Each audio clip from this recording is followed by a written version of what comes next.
இறையேசுவில் அன்பார்ந்த சகோதரர்களே, இன்று நாம் மகிழ்ச்சியுடன் கொண்டாடுவது ஆண்டவரின் திருக்காட்சி பெருவிழா. இந்த திருநாள் இயேசு ஆர் என்பதை உலகிற்கு வெளிப்படுத்தும் நாள்.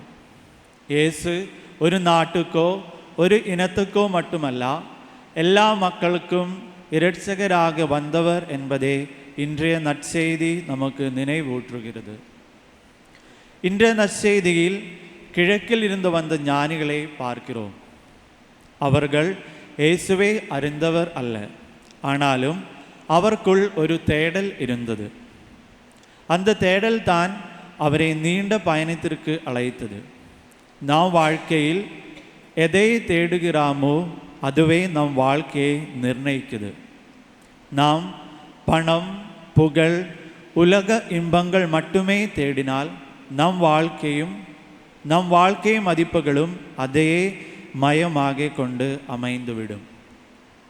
ஆனால் நான் நன்மையும் சத்தியத்தையும் கடவுளையும் தேடினால் நம் வாழ்க்கை தூய்மை அடையும். நம் வாழ்க்கையும் புனிதமானதாக மாறும்.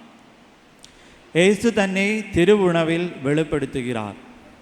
அவர் உண்மையாகவே இங்கே நம்மோடே இருக்கிறார். அவரை காணவும் அவரை சந்திக்கவும் நமக்குள்ள ஆசையும் விருப்பமும் இருக்கணும். நற்செய்தி இறுதியில் சொல்லுகிறது, ஞானிகள் வேறு வழியாக திரும்பினார்கள். இயேசுவை சந்தித்த மனிதன் பழைய வாழ்க்கைக்கு திரும்ப முடியாது. இன்றைய திருப்பலியில் உயிருள்ள ஆண்டவரையே பெற்றுக்கொண்ட பிறகு நாமும் சற்று மாறிய மனிதர்களாக நல்ல சிந்தனையோடு நல்ல செயல்களோடு வீட்டிற்கு திரும்ப வேண்டும். இந்த திருப்பலியில் தொடர்ந்தும் ஆண்டவரை தேடும் உண்மையான ஆசையை தருமாறு கடவுளிடம் கேட்போம். மேலும் நம்ம வாழ்க்கை அவர் காதலால் மாறி தூய்மை அடையும்.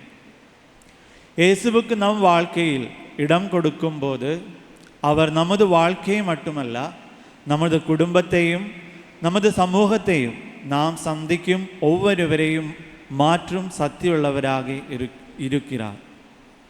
நாம் கிறிஸ்துவை உள்ளத்தில் ஏந்திய கிறிஸ்தவர்களாக இருப்பதால் நமது வாழ்க்கையில் வெளிப்படும் மதிப்புகள் நமது சொற்கள், செய்கள், அணுகுமுறை மூலாக மற்றவர்கள் உணரக்கூடியவதாக இருக்க வேண்டும். தொடரும் திருப்பலியில் இந்த அருளை ஆண்டவரிடமிருந்து கேட்டு செபிப்போம்.